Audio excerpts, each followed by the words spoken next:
10,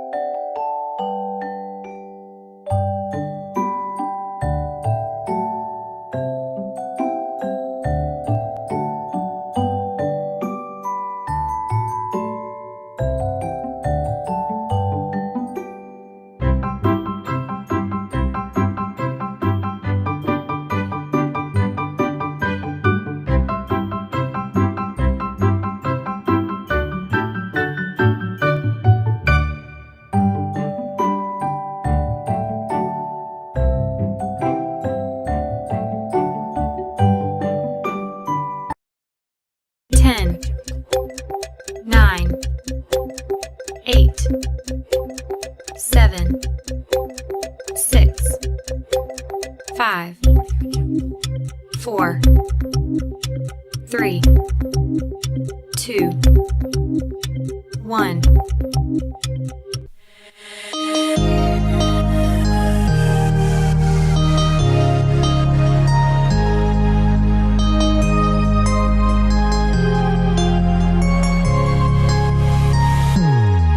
Happy birthday to you.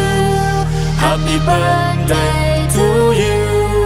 Happy birthday, happy birthday, happy birthday to you. Happy birthday to you. Happy birthday to you. Happy birthday, happy birthday, happy birthday to you.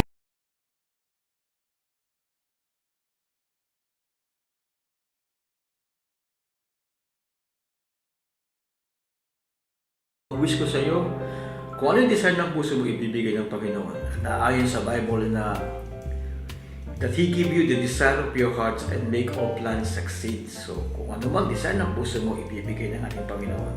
So sabi mo nga, ang wish mo, napaka ano man sa akin na gusto mong makauwi ako. So hindi pa tinakda ng hindi inaayon sa ngayon kasi ang daming problema ng company ngayon, mahirap umuwi talaga. So dati naman tayo ng plano ko umuwi. Sabi ko, uwi ako sa birthday ng aking anak po, 7 years old. So hindi kinaloob, yun nga ang nangyari. Ang plan ko talaga umuwi ng September. So hindi natin inaasahan ang lolo bilig mo ay yun nga, inuwan ng ating Panginoon. So kaya wala naman tayong pinag-ano ron. Sabi nga sa Ecclesiastes 3:1, for everything there's a season in time for every matter under the heaven. Kung ano man yung mga sitwasyon na nangyari, so binibigay natin sa ating Panginoon.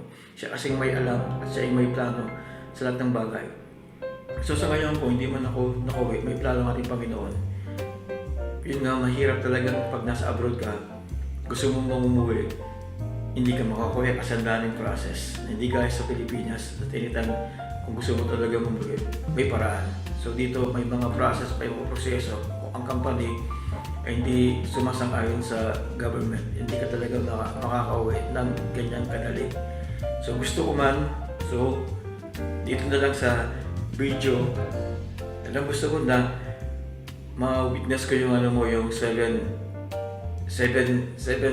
birthday mo, di ba?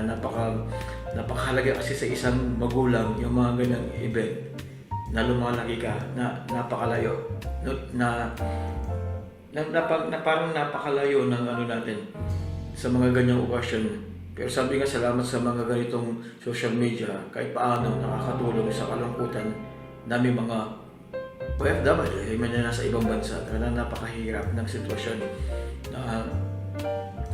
Yun nga, ang pinaka-desire ko lang yun, makapag-ipon, yun, makauwi, at makasama ko kayong dalawa ng mama mo. Amen. Kasi sinasabi, ibigay natin sa Panginoon lahat ng mga bagay nito. Amen. Siya lang talaga yung nakakaalam sa mga sitwasyon na ganito.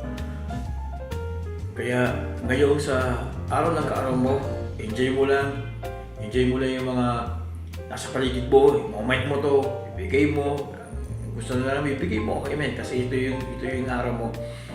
At salamat sa Panginoon, sa mga pamilya na sa paligid mo, mga bisita mo, mga na nandyan sa okasyon na yan. Ito isang moment at pasasalamat sa kanila na nakadalo at naging parte sila ng iyong 7th birthday. At ang wish ko sa iyo, kung anong desire ng puso mo, ibibigay ng Diyos.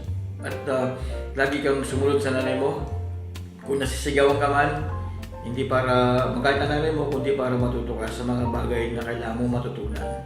Kaya sa lahat, God bless po sa lahat ng nandyan, and sa aking anak, enjoy mo lang yung araw mo ito. At balang araw, makakasama rin tayo sa tulong ng ating Panginoon. And God bless you, and God bless po sa lahat. To God be all the glory. Thank you po. See you